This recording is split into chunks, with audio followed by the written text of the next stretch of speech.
Bonjour et bienvenue sur TV Land, votre web télévision locale.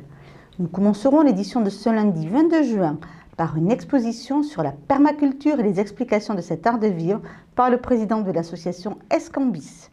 Nous nous rendrons ensuite à Cabreton pour connaître le programme des festivals de l'été. Puis nous reviendrons sur Souston avec un peu de sport et de culture avec une édition spéciale de la fête de la jeunesse. Enfin, nous finirons ce journal par notre habituel programme Beau Travail avec le métier de développeur web. L'été arrive et la chaleur nous donne l'envie de manger des fruits et des légumes de saison. De plus en plus de gens les cultivent dans leur jardin. La permaculture revient en force. L'association Escambis de Souston exposait du 6 au 18 juin à l'Office de tourisme. L'occasion de faire découvrir ou de rappeler ce qu'est la permaculture en images. Exposer des photos de son jardin plein de fruits et légumes en développement pour donner envie de se mettre à cultiver chez soi, telle est l'idée explorée par l'association Escambis lors de son exposition à l'Office du tourisme de Souston. Donc cette exposition, ce sont des jardiniers amateurs qui se sont intéressés à ces techniques de permaculture, qui ont fait des jardins et ma foi, ils sont beaux, ils sont productifs. Et nous, ça nous intéresse particulièrement de montrer ça et de faire partager ça à tous les Soustonnais. L'occasion d'afficher le travail d'art plastique des élèves du collège sur le logo de l'association Escambis. Les collégiens du collège de Souston donc, ont préparé un logo pour notre association. Et donc on les a fait réfléchir sur justement ces notions de durabilité, de production de légumes, de fruits, de nourriture saine autour de ce travail d'art plastique conduit par Bruno Lahutte. Et au collège aussi, le club potager, né cette année, promeut la permaculture, cette nouvelle façon de cultiver ses propres fruits et légumes. La permaculture, c'est avant tout une promesse. La promesse que finalement on peut faire avec la nature, il faut faire avec la nature, c'est elle qui nous amène toutes les solutions. Il y a une durabilité, il y a une soutenabilité. On parlera de soutenabilité quand quelqu'un peut autosatisfaire ses besoins.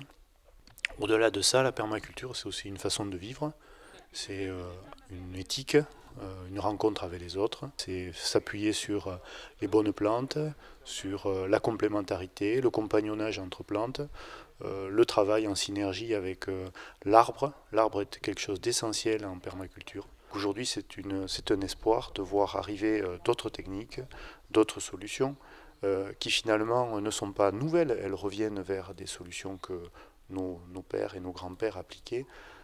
Et à la fois, on bénéficie de la technicité de maintenant, de nos connaissances nouvelles. Donc tout ça, on est à la croisée des chemins. Et vraiment, je pense que la permaculture peut nous amener vers de nouvelles et de belles choses. Une façon simple de cultiver et accessible à tous, qui vous est permis de découvrir avec le rendez-vous donné le 20 juin prochain. Nous avons pris rendez-vous pour le 20 juin à 14 h à l'Office de tourisme pour vous faire bénéficier de la visite de ces jardins. Bien sûr, l'exposition dure jusqu'au 18, donc vous pouvez venir la voir, afficher votre jardin, faire partie de ce tour si vous souhaitez des conseils ou pour justement adhérer à notre association. À partir de 14 h, donc le 20, on démarre à l'Office de tourisme. On va aller de jardin en jardin, on va échanger, voilà, qu'est-ce qui se fait ici, qu'est-ce que je pourrais faire. On fera peut-être un petit goûter si vous amenez quelque chose, et puis il y aura à grignoter sur les jardins, évidemment. Il y a toujours quelque chose à grignoter sur les jardins. Quelles histoires nous préparent les conteurs du Festival du Conte? Quels artistes sauront nous faire vibrer lors du Festival du Jazz? Ou encore, quels secrets sont enfouis dans le gouffre de Cabreton? Autant de questions qui trouveront des réponses dans ce reportage. En août prochain, vous n'aurez pas le temps de vous ennuyer. Vendredi 12 juin, la programmation des festivals qui rythment la vie de Cabreton était dévoilée au public. Le conte, le jazz et la journée du patrimoine consacrée au gouffre expliqués en détail. La 26e édition du Festival de contes de Cabreton va avoir lieu le 5, le 6 et le 7 août prochain. 3 jours plutôt intenses avec un mélange des genres, le conte, le théâtre, le mime, la marionnette et le cinéma d'animation. Donc du côté du conte, nous allons avoir des conteurs très connus comme Jeanne Ferron qui va créer Roméo et Juliette d'après Shakespeare, Daniel Laumont avec Parfois les arbres et Yannick Jolin avec Conteur qui va s'interroger sur scène sur son métier, le métier de conteur. Il y aura également 2 jeunes conteuses qui ne sont encore jamais venues à Cabreton, Sabrina Chessot et Julie Boite. Et là, du côté du théâtre, nous aurons Le Bateau vide, qui est une création de la compagnie Intérieure Nuit, qui est un audio-spectacle, c'est-à-dire un spectacle qu'on déguste dans le noir, une autre façon de raconter des histoires. Ce qui m'importe, qui est un peu le fil rouge du festival, comment peut-on raconter des histoires aujourd'hui ? Après la trentaine de rendez-vous lors du Festival du Conte, du 21 au 23 août, le festival Out of Jazz débutera avec cette année une nouvelle appellation et une orientation musicale plus éclectique.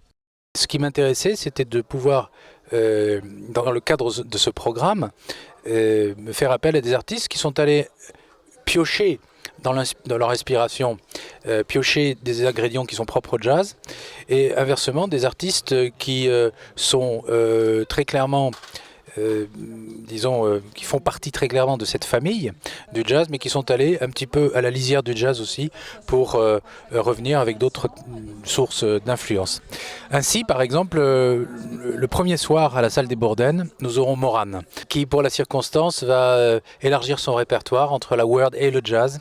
Et la première partie de ce concert, ça va être un magnifique duo, c'est la trompettiste Erel Besson et le guitariste franco-brésilien Nelson Veras. Le lendemain, Victor Laszlo va ouvrir les hostilités, si je puis dire, à la salle des Bourdaines, avec un hommage à Billie Holiday. Et elle ouvre donc la voie, si je puis dire, à un groupe inédit, qui est une collaboration entre, d'un côté, le guitariste Philippe Catherine, et il va croiser le fer avec Richard Galliano, accordéoniste que l'on ne présente plus. Et ce quartet est un quartet inédit qui va faire sa première lors du festival Out ou Out of Jazz.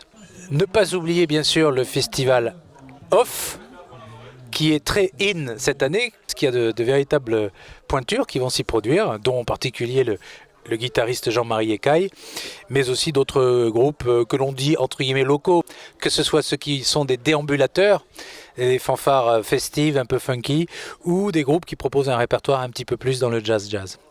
Et tandis que certains se questionnent sur l'invité surprise de la soirée de clôture du Festival Jazz, pour la première fois à Cabreton, le Gouffre sera la star de la journée du patrimoine en septembre prochain, de quoi attiser la curiosité. La première journée du Gouffre va donc avoir lieu le 20 septembre de cette année, qui correspond aux Journées du patrimoine, puisque le Gouffre, qui est en fait un canyon extraordinaire et l'un des canyons les plus connus au monde et les plus remarquables au monde, est un extraordinaire patrimoine de Cabreton, des Landes et même de la France. Parce qu'il faut savoir que dans le Gouffre, on trouve des espèces extraordinaires comme le requin-marteau, le calmar géant, mais aussi des mammifères marins, des cétacés, des baleines et des dauphins plongeurs qui vont à grande profondeur et qui sont des espèces parfois très rares, comme le mésoplodon, la baleine de Cuvier ou toutes sortes de requins qu'on ne trouve pas ordinairement et qui sont vraiment des espèces extraordinaires. Là, on va avoir vraiment les plus grands spécialistes qui vont pouvoir nous expliquer, répondre à nos questions, nous montrer des images. Et enfin, nous allons savoir ce qu'est cet endroit absolument extraordinaire qui est invisible et qui est si présent en fait et qui forcément au fil des années va devenir l'identité de Cabreton. Et je pense que dans quelques années, on dira Cabreton, ah oui, c'est la ville du Gouffre. Quand le sport côtoie la culture, c'est au skatepark de Souston lors de la fête de la jeunesse. Regardez. Comme tous les ans, les skateurs de Souston et des environs se donnent rendez-vous au Skate Contest pour s'affronter armés de leurs planches. Et cette année, la compétition a donné lieu à la fête de la jeunesse qui mêlait art et sport. Il y a quelques années, il y avait Festivaru. Cette année, nous, on est parti sur une fête de la jeunesse où on pouvait cumuler tout ce qui était sportif et culturel, l'art, tous ensemble pour vraiment favoriser l'expression des jeunes sur tout ce qui était et l'échange sur tout ce qui était activités sportives, culturelles et voilà. Donc nous avons un contest skate pour les 6 jusqu'à 17 ans. Nous proposons également un atelier graphe avec l'intervenant Bipkel, donc qui propose un atelier avec vinyle, Posca, des débutants, ceux qui touchent un peu plus le dessin peuvent venir s'amuser et dessiner aussi sur leur planche de skate pour les skateurs. Nous avons également des ateliers sportifs avec un jeu de rodéo gonflable, un jeu de sumo, du badminton et un jeu de foot aussi pour ceux qui souhaitent. Donc les jeux sont en atelier libre. Et ensuite nous avons une scène musicale, c'est une scène ouverte pour tous les jeunes soustonnés, les jeunes musiciens qui souhaitaient venir s'exprimer avec leur création ou des reprises. C'est pour les jeunes et c'est fait pour les jeunes et par les jeunes aussi. Donc on est là pour les aider, les accompagner. Mais l'idée, c'est que les jeunes soient acteurs de cette journée. Et tout au long de la journée, les sportifs, qu'ils aient 17 ou 6 ans, ont défilé dans le parc devant le jury pour tenter de remporter la compétition de skate. Aujourd'hui, c'est la compétition de skate de Soustans. Elle se déroule en 2 runs d'1 minute 30. Donc un run, en fait, c'est ils ont le skatepark pour eux et puis ils font le maximum de manœuvres de figures pendant 1 minute 30. Donc là, on va noter la prise de vitesse qu'ils vont avoir dans le bol, les figures qu'ils vont faire et ça nous permet de faire un classement. Et donc, il y a une planche à gagner par catégorie. Air, slide ou grind, entre 2 runs, les figures s'enchaînent, le moment idéal pour impressionner les plus jeunes. Donc là, il y en a, ils ont commencé il y a 2 mois, ils ont tout juste 6 ans. Dès qu'ils ont eu 6 ans, ils sont venus s'inscrire à l'école de skate. C'est pour ça qu'on fait aussi une compétition tous les ans pour qu'ils ne fassent pas des cours de skate comme ça, sans motivation à la fin. Là, ils savent qu'ils ont une compétition de skate et ça les motive à poursuivre. Ils voient le niveau des autres parce qu'il y en a qui viennent de... Il n'y a pas que des soustonnés, il y en a qui viennent de partout. Donc ils peuvent voir l'évolution qu'ils vont avoir et tout ça. Ils vont commencer par les airs et puis ils vont commencer les grinds, tout ce qui est sur barre. Et après, ça va être la hauteur des airs et tout ça. En attendant, les plus jeunes continuent de s'entraîner aux tricks, car un jour, ce seront eux qui montreront l'exemple. Même s'il est aisé avec les nouveaux logiciels de fabriquer des sites web, le développeur web est indispensable. Michael nous explique pourquoi.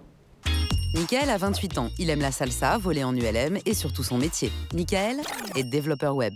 Je réalise la partie technique des sites web, l'architecture et la programmation des pages, et je les fais évoluer. Et puis je me tiens aussi au courant de l'actualité technologique. Et oui, car le web progresse tellement vite qu'il faut toujours être vigilant et curieux pour rester un roi de l'informatique. J'arrive pas à télécharger. Appelle la hotline. Je ne suis pas réparateur d'ordinateur. Au contraire, mon boulot me demande de créer et d'inventer de nouvelles fonctionnalités, et c'est ça que j'aime. Un développeur doit en effet proposer des solutions et des innovations à son client. Sans développeur, pas de site internet tout simplement. C'est un chouette métier, qui est en plus très varié.